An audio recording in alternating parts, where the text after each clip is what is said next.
Fala pessoal, tudo bem com vocês? E vamos a mais um episódio do canal. Esse canal que foi feito para você que gosta de psiquiatria, que se interessa por saúde mental, seja você um médico, um estudante de medicina, um estudante ou profissional de outras áreas da saúde, ou mesmo curioso que quer entender um pouco mais sobre essa temática tão fascinante que é a psiquiatria. Meu nome é Robson Gomes, sou médico residente de psiquiatria e agora você vai assistir a mais um episódio do canal Além da Superfície, Psiquiatria Explicada.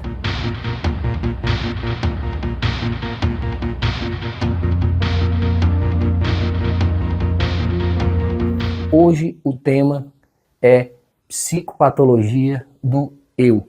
Quando a gente fala eu, sobre quem a gente está falando?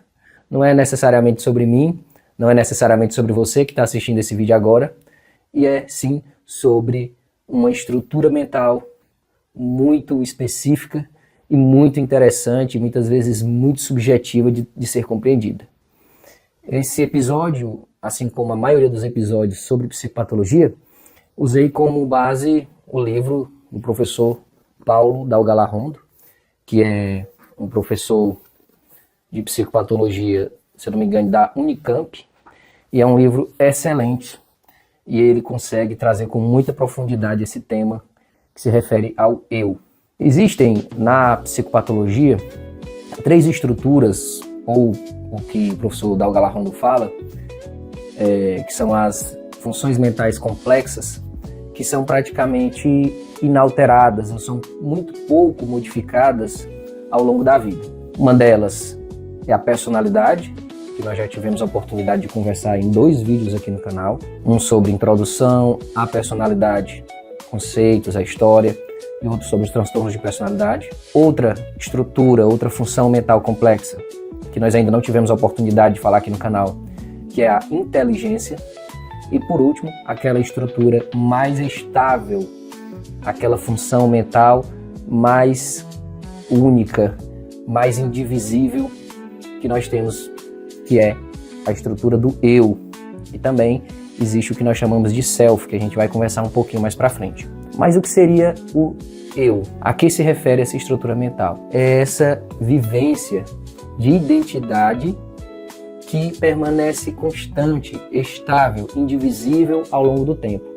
Ou seja, a capacidade que nós temos de perceber a si mesmo como uma estrutura indivisível, como alguém próprio, que dorme e acorda sendo a mesma pessoa, diferente do mundo que nos cerca. Então, quando eu digo que eu sou eu quero dizer que no final das contas eu não sou nada que está lá fora. Então parece um conceito assim um pouco abstrato, um pouco esquisito de a gente conversar, mas é isso. A gente no final das contas delimita quem nós somos a partir dos referenciais que nós temos lá fora. Eu só posso dizer quem sou eu, ou que identidade é essa, chamada eu, quando eu identifico tudo aquilo que não é eu, tudo aquilo que está fora de mim. Então esse é o conceito que nós chamamos de eu. O eu tem algumas características que o tornam essa estrutura única e aproximadamente constante ao longo do tempo. Vamos ver que características são essas. A primeira delas é a autoconsciência. A autoconsciência é a capacidade que nós temos de se identificar como alguém. É a capacidade de ser alguém. Isso é autoconsciência. Outra característica do eu é a autodiferenciação. O que é a autodiferenciação? É a capacidade de nos diferenciarmos de tudo aquilo que está no mundo externo e não na gente. Então é aquilo que a gente já conversou. É a capacidade de identificar o que é externo e o que é nosso. O que sou eu e o que é o mundo. Autodiferenciação. Outra característica importante do eu é a unidade do eu. O que é a unidade? É sempre aquela percepção persistente, permanente, de que nós somos uma estrutura única. E não somos 2, não somos 3. Quando nós temos uma alteração nessa unidade, quando, por exemplo, um paciente começa a imaginar que é mais de um, ou que ele está fragmentado, que não é só mais um, isso causa um desconforto mental absurdo e é um sinal de gravidade do transtorno mental. Porque sendo o eu a estrutura mental mais estável dentro da psicopatologia, Quando ela é alterada, é porque realmente existe uma fragmentação, uma desestruturação de algo mais profundo na mente do indivíduo, no aparelho psíquico daquele que está em sofrimento. Uma outra característica do eu é a agência do eu. É a capacidade de identificarmos como sendo os autores da própria vida, do próprio destino, aquele que vivencia os próprios sentimentos e que é responsável por tudo aquilo que faz. É a agência do eu. Então, as características fundamentais do eu seriam a identidade do eu, a unidade do eu, a autodiferenciação, que é a capacidade de se diferenciar do mundo, e a agência do eu, que é a capacidade de se identificar como agente das próprias ações, dos próprios sentimentos. Existe um conceito também, nesse tema relacionado ao eu, que é o conceito de self. Self é um conceito um pouco mais ampliado. Ele corresponde a uma estrutura um pouco mais complexa, que no final das contas é tudo aquilo que nós podemos chamar intimamente de nosso. É como se fosse, né, o eu atrelado a outras estruturas, a outros entes que nós identificamos intimamente como pertencentes a nós. Ou seja, tudo aquilo que, se for retirado de nós, abala profundamente essa estrutura central que é o eu. Pode ser família, amigos, animais de estimação, trabalho, função social, casa, sentimento de pertencimento a uma comunidade. Então, tudo aquilo que se agrega a esse núcleo central, que é o eu, nós chamamos, em soma, de self. Existem alguns tipos de self. O professor Paulo Dalgalarrondo traz aqui alguns tipos principais. Vamos lá, existe o que nós chamamos de self material, que é basicamente o nosso corpo. É você olhar para si mesmo como matéria, como uma estrutura material e se identificar com ela. Além disso, alguns autores propõem também que outras pessoas que estão intimamente relacionadas a nós poderiam estar dentro dessa categoria do self material.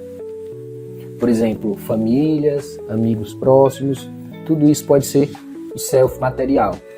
Existe também o self social, que é a percepção que nós temos da percepção que as outras pessoas têm de nós.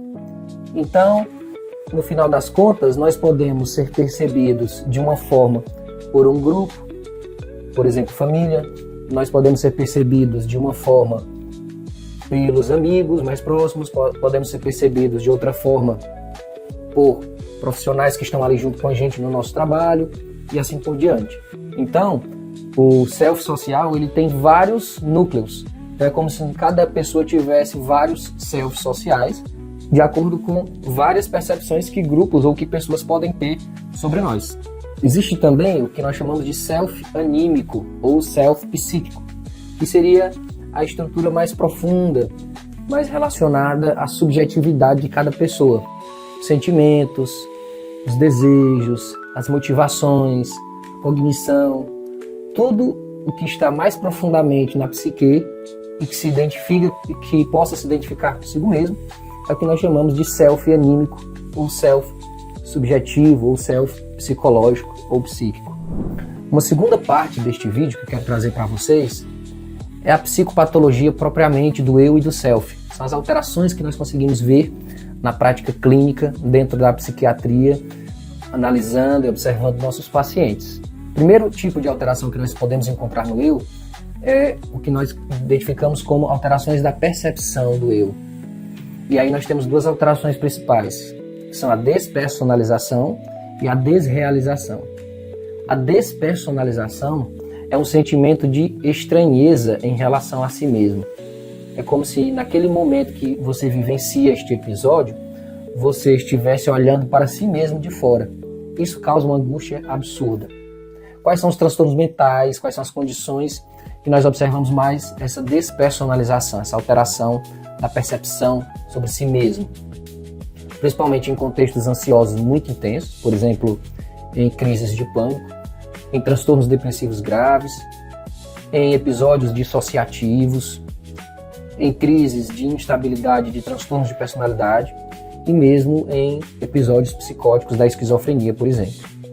Já a desrealização é aquela sensação subjetiva de estranheza em relação ao ambiente, como se o ambiente em que você está, apesar de ser algo que todo dia, ou que você facilmente identifique que ambiente é aquele, naquele momento é estranho, é como se fosse um lugar diferente, é como se fosse um ambiente distante. Essa distorção do ambiente a gente chama de desrealização. Está presente também nas crises ansiosas intensas, como as crises de pânico, também está presente em episódios dissociativos e em alterações agudas, da personalidade em indivíduos com transtorno de personalidade, por exemplo. Outra alteração possível dentro desse assunto é a alteração do sentimento de identidade. É você olhar para si mesmo e não se identificar como você. Vou citar aqui 2 exemplos principais nesse tipo de alteração, que é a alteração do sentimento de identidade do eu. Um deles é o que se chama transtorno dissociativo de identidade, o TDI. O transtorno dissociativo de identidade é a sensação subjetiva de que você é pessoas diferentes em contextos diferentes. Mas quando eu digo pessoa diferente, não é que você esteja se sentindo diferente naquele momento, não, é como se você se identificasse como sendo outra pessoa totalmente distinta daquela que você costuma ser, dependendo do contexto. São situações muito raras, normalmente não se vê na prática clínica, e muitas vezes o que nós vemos são simulações, alguns pacientes, por exemplo, com transtorno de personalidade, simulando apresentar personalidades distintas e, portanto, simulando o TDI, o transtorno dissociativo de identidade, muitas vezes para ter ganhos secundários ou mesmo ganhos primários. Mas o transtorno dissociativo de identidade, como entidade primária, é algo muito raro, a gente muito mais frequentemente vê nos cinemas do que propriamente na prática clínica. Outra alteração da identidade do eu seriam alterações que nós costumamos ver na esquizofrenia, por exemplo, nos delírios de influência ou delírios de vivências de influência, que são aqueles sentimentos que o indivíduo experimenta extremamente devastador e desconfortável, que está, por exemplo, sendo comandado por outra pessoa externa ou por uma entidade externa, ou como se você fosse ao mesmo tempo você e outra pessoa e está sendo comandado por essa outra pessoa e não necessariamente por você.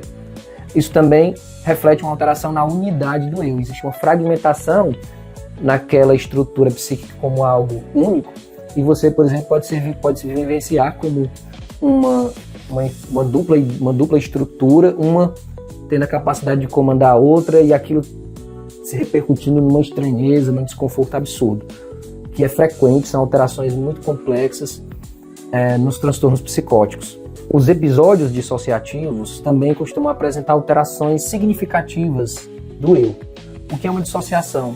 É um episódio em que a pessoa experimenta um momento de alteração no campo da consciência e passa a vivenciar uma outra realidade, se identificando como, por exemplo, uma outra pessoa, agindo de uma outra forma que normalmente não agiria, e muitas vezes não consegue lembrar daquele episódio. Um exemplo clássico é a fuga dissociativa. É a pessoa ter uma vontade absurda e realmente colocar em prática, de sair mudando de ambiente, andando aí a esmo, sem um propósito definido, e depois, por exemplo, não lembrar disso, ter uma amnésia relacionada àquela fuga dissociativa. Isso também está relacionado a uma alteração da estrutura mais básica do eu.